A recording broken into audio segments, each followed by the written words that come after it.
quando você começou esse processo, você imaginava chegar no tamanho que você tem hoje? Absolutamente não. Não tinha pretensão nenhuma. Eu vim de uma família muito humilde, minha mãe e meu pai não eram contadores, minha mãe era dona de casa, meu pai ele era encarregado de produção de uma empresa, a Vicunha. Eu não tinha contabilidade no DNA. Quando eu fui trabalhar com essa empresa, que eu vi que era maravilhoso trabalhar. O que você fazia na empresa de contabilidade? Eu era departamento de legalização, eu fazia abertura e fechamento de empresa. Que é uma coisinha só da contabilidade. Bem pequena. Eu ia na Receita Federal, ia na Junta Comercial. Naquele tempo a Receita Federal ainda estava liberando o CNPJ, era o CGC e virou o CNPJ. E aí muitas das vezes eu não tinha carro, nada, eu dormia, ia 2 horas da manhã, o último ônibus pegava, ficava na fila da Receita Federal até 8, 9 horas da manhã. E lá eu ficava para tirar o CNPJ do cliente e saía com o CNPJ. Então foi bem duro, mas foi gratificante. É uma coisa que eu vou levar para a minha história pro resto da vida, né? Como é que você descobriu que você era empreendedor? Olha, Flávio, eu sempre, desde o começo, quando eu comecei eu era alguma pessoa assim no estudo ou na minha própria casa, eu sempre via as pessoas sempre empreendendo, né? Mas eu não tinha noção de como que era isso. Quando a Guimarães Aranha veio, eu via que eu sou uma pessoa muito comercial. Eu conseguia trazer novas coisas para o escritório. E aí foi assim, eu fui trazendo negócios, fui fazendo amizades, e assim nasceu o empreendedor, assim, automaticamente.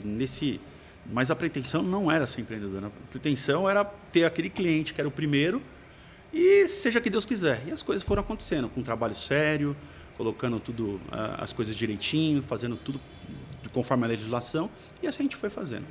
Uma vez a gente conversou e nós tínhamos uma coisa em comum, temos. Você e eu tínhamos dificuldade na escola. Eu tive muita dificuldade na escola, você também. Sim.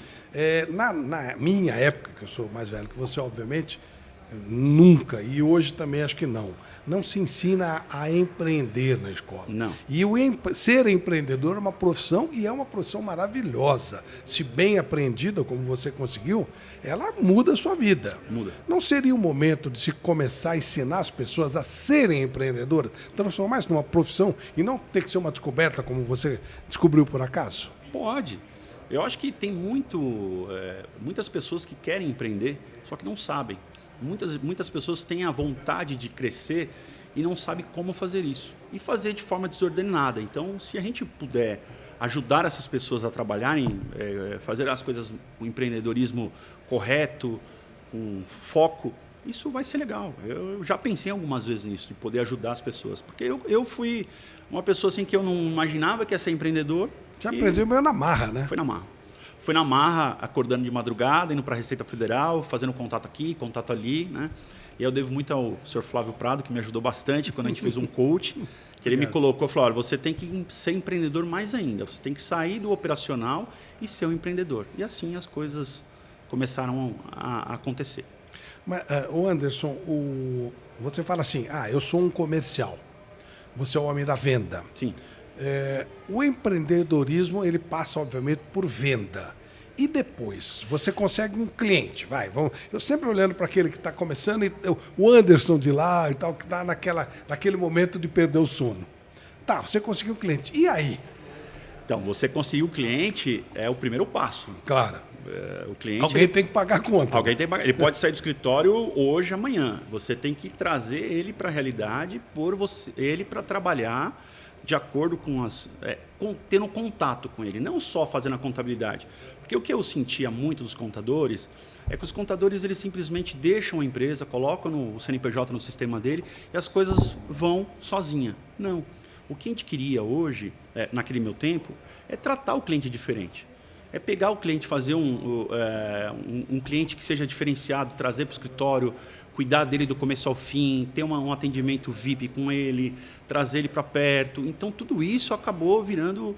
E aí as pessoas me indicaram um para outro, e começou a ter esse boom de informações, né? De as pessoas me procurarem sempre pela indicação. E aí as coisas aconteceram. É o pós-venda, digamos assim. É o pós-venda. Porque a venda em si, ela não é uma...